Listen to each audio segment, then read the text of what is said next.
2 సంవత్సరాలల్లా ఎలాంటి అవకతవకలకు గాని ఎలాంటి తప్పులకు గాని అవకాశం ఇవ్వలేదు.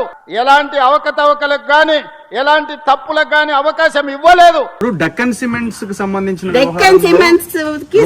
రోహిన్ రెడ్డి కూడా మీటింగ్ ఎగ్జాక్ట్లీ డెక్కన్ సిమెంట్స్ అనే సంస్థలో ఇప్పుడు నేను చెప్తా అండి. ఇప్పుడు మీరు అడిగినగా exactly the correct point I tell you.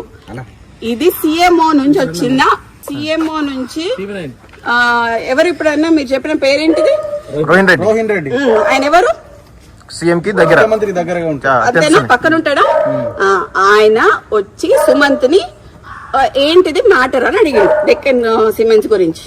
అడిగితే రోహిన్ రెడ్డి ఆఫీస్ లా సుమంత్ ను రోహిన్ రెడ్డి కలిసి కూర్చొని మాట్లాడి డెక్కన్ సిమెంట్స్ వాళ్ళతో మాట్లాడిండ్రు. దాన్ని బెదిరించుడు అన్నారు. సరే బెదిరించుడు అంటే ఎక్స్ట్రాక్షన్ అంటే పిస్తల్ పెడితే దాంట్లో రోహిన్ రెడ్డి ఉండాలి, అప్పుడు సీఎం రేవంత్ రెడ్డి కూడా ఉండాలి. రోహిన్ రెడ్డి దగ్గరికి సుమంత్ పిలిస్తే వెళ్ళిండా లేకపోతే ఇద్దరు కలిసి చేసిరా? రోహిన్ రెడ్డి సుమంత్ ని పిలిచిండు. ఓకే. సీఎం రోహిన్ రెడ్డికి చెప్పిండు. రోహిన్ రెడ్డి సుమంత్ ని పిలిచిండు. సుమంత్ ను రోహిన్ రెడ్డి కలిసి రోహిన్ రెడ్డి ఆఫీస్ లో మాట్లాడిండు. ఇది సీఎం నుంచి వచ్చిన ఆదేశం ప్రకారం రోహిన్ రెడ్డి చేసిండు.